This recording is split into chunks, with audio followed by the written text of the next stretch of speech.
चुनाव की तैयारी कर रहे थे हम और उसी दौरान पार्टी और हमारे बीच बात हुई और हम दोबारा चुनाव लड़ने के लिए ही पार्टी में आए हैं और चुनाव की तैयारी कर रहे हैं। तो अभी क्षेत्र में आप जा रहे हैं तो क्या लोगों को वापस भरोसा हो रहा है एमआईएम पे? क्योंकि 24 के परिणाम जो बैसी विधानसभा क्षेत्र में जो दिखा तो वैसा तो नहीं लग रहा है कि आप लोगों का वापस भरोसा एमआईएम जी। जनता तो देख रही है कि आज भी जो कम्युनिकेशन का मामला था, जितना सड़क था जिस पे काम भी हो रहा है तो काम के दरमियान में पुलिया गिर जाता है।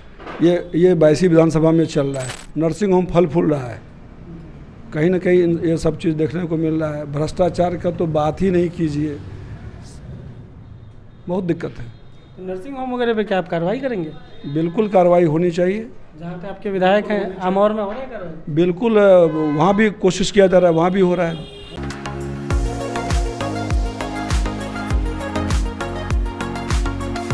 बिहार में इसी साल विधानसभा चुनाव होना है और हमारा एक दावेदार सीरीज़ है जिसमें हम अलग अलग विधानसभा क्षेत्रों से, अलग अलग पार्टियों से जो लोग चुनाव लड़ने की दावेदारी कर रहे हैं उनसे हम आपका परिचय करवा रहे हैं। पूर्णिया जिले के बैसी विधानसभा क्षेत्र में अभी हम हैं। हमारे साथ गुलाम सरवर साहब हैं जो 2015 में यहाँ से एआईएमआईएम के उम्मीदवार भी थे और फिलहाल इनकी वाइफ पूर्णिया जिला परिषद चेयरमैन भी हैं, पूर्णिया जिला परिषद अध्यक्ष हैं। तो हम सीधे गुलाम सरवर साहब से जुड़ते हैं। तो क्या है, इस बार आप चुनाव लड़ना चाह रहे हैं एमआईएम से? जी इंशाल्लाह चुनाव लड़ेंगे हम। एमआईएम छोड़ चुके थे, फिर एमआईएम में आए? जी टिकट कट गई थी उस वक्त और हम चुनाव की तैयारी कर चुके थे। चूँकि 2015 भी हम लड़े थे एमआईएम से और 2020 के लास्ट मूवमेंट में मेरी टिकट जान ही रहे हैं आप लोग भी कि सैयद रुकनुद्दीन साहब को दे दी गई। तो तमाम कार्यकर्ता जो हमारे साथ जुड़े हुए लोग थे उनका दबाव था कि आपको चुनाव लड़ना है, तो हम निर्दलीय चुनाव लड़े थे। लेकिन हमने किसी दूसरी पार्टी में आज तक सदस्यता भी नहीं लिया था। एमआईएम के साथ थे और फिर से एमआईएम के साथ हैं। इस बार भी अगर पार्टी टिकट देगी नहीं देगी ये सब तय हो गया? देखिए, चुनाव की तैयारी कर रहे थे हम और उसी दौरान पार्टी और हमारे बीच बात हुई और हम दोबारा चुनाव लड़ने के लिए ही पार्टी में आए हैं और चुनाव की तैयारी कर रहे हैं। ये तय है कि इस बार आप? इंशाल्लाह तय है। 20 की तरह लास्ट मोमेंट पे कुछ नहीं, इंशाल्लाह ऐसा कुछ नहीं होगा। पार्टी को नुकसान पहले भी हुआ है उनके फैसले की वजह से, अब ऐसा कुछ नहीं होगा। हम लोग पूरी तौर पे एमआईएम को मजबूत करने के लिए कमर कस के आ गए हैं। फिर आपके नाम की घोषणा क्यों नहीं की? जैसे बहादुरगंज में घोषणा हो गया तो होगा, समय पे होगा घोषणा। अभी तैयारी करनी है, काफ़ी दिनों बाद लौटे हैं, या संगठन भी अभी मजबूत करना है, घोषणा होगा। जैसे 2 जगह उम्मीदवारों की घोषणा हो गई, ठीक है। दो जगह असद साहब का प्रोग्राम हुआ तो घोषणा कर दिया गया। जब यहाँ भी प्रोग्राम होगा तो घोषणा होगा। अच्छा, यहाँ प्रोग्राम कर इंशाल्लाह इंशाल्लाह इंशाल्लाह। क्या विज़न है आपका, क्या वादा कर रहे हैं इस बार लोगों के बीच, क्या लेकर जाएंगे? देखिए, बैसी विधानसभा में जो समस्याएं हैं, चाहे वो सड़क है या शिक्षा है, स्वास्थ्य है, सारा समस्या यहाँ जकड़ा हुआ है। भ्रष्टाचार है, ये सब कुछ है और इन्हीं सभी बातों को लेके हम लोग 2015 से विधानसभा में परिवर्तन लाने के लिए, है ना, एक नई पार्टी को हम लोगों ने लॉन्च कराया 2015 में, जो एमआईएम जो पार्टी है। आप तो देखें कि 2015 में भी हम लोगों ने 17-18 हज़ार वोट लाया था यहाँ से बैसी विधानसभा से और एक मजबूत तैयारी कर रखी थी हम लोगों ने, जो 2020 में उसका रिजल्ट भी देखने को मिला, है ना। जनता परिवर्तन चाह रही है और हम लोग उस परिवर्तन के लिए कमर कस चुके हैं। 2024 के चुनाव में क्या आप एमआईएम के साथ थे? नहीं, हम 2024 के चुनाव में बिल्कुल न्यूट्रल थे। उसकी वजह ये थी कि मेरी वाइफ जिला परिषद अध्यक्षा है, आप लोग जानते ही हैं, और वहाँ पे सभी दल के लोगों का हमारे साथ समर्थन था और हमारा अविश्वास का भी एक जो 2 साल के बाद का एक समय आता है जो अविश्वास का प्रक्रिया होता है, तो चूँकि सभी दल का समर्थन था, हम उस चुनाव में पूरी तौर से बिल्कुल अलग थे। हाँ, फिर हमने अविश्वास को भी क्लियर किया, जैसा कि आप लोगों को पता है, और तब से हमने जहन, चूँकि हम लोग एमआईएम हम लोगों के नस नस में है, हम लोग एमआईएम को दिल से चाहते हैं और चाहने की वजह भी है। आज पूरे हिंदुस्तान में जिस तरह से असदुद्दीन अवैसी, है ना, कहीं न कहीं एक छाप छोड़ चुके हैं, अपनी बात, अपनी लोहा मनवा चुके हैं और ऐसे लीडर की ज़रूरत है और हम लोग उस लीडर के साथ खड़े हैं।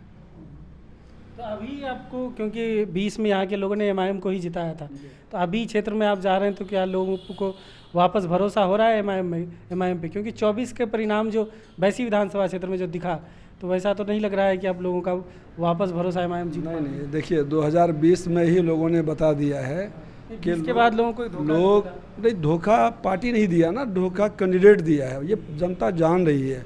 और अगर आप थोड़ा सा बैक में जाके उस चीज़ को देखेंगे तो हमने कहा था कि ये लोग जो पार्टी जो इन लोगों को लाया है, जिन लोगों को चुनाव लड़ने के लिए, ये लोग तो निश्चित रूप से पार्टी से फिर जीतने के बाद या नहीं भी जीते तब भी पार्टी के साथ खड़ा नहीं रहेंगे, और ऐसा ही हुआ। तो जनता इन बातों को समझ रही है कि इसमें पार्टी का कहीं कोई गलती नहीं है, या ज़्यादा गलती कैंडिडेट का है जिसने पार्टी के साथ धोखा किया, जनता के विश्वास के साथ विश्वासघात किया है।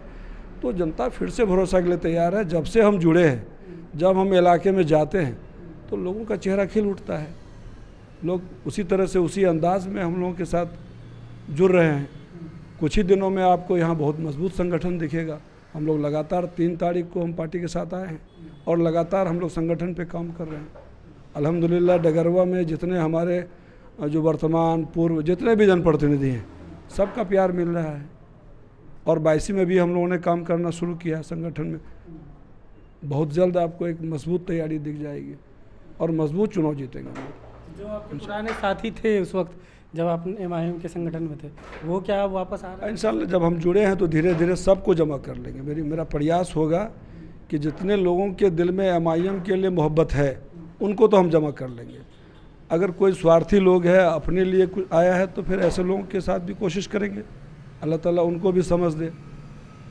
अरे आपने तो देखा ना, वक्फ बिल जब कानून बना, सदन में जब उसको पास किया गया, सिर्फ अगर वो 10 सेकंड का वो जो असदुद्दीन अवैसी साहब के चेहरे का जो एक्सप्रेशन था, जो 10 सेकंड का एक वीडियो वायरल है, अगर उसको देख लिया जाए कि किस तरह से एक गलत कानून बनने से एक लीडर कितना उदास होता है, तो मेरे समझ से काफ़ी लोगों को बात समझाने के लिए, समझने के लिए कि जिस आदमी को इतना दर्द है अपने कौम का, अपने देश का, तो ऐसे लोगों के साथ तो खरा सबको हो जाना चाहिए।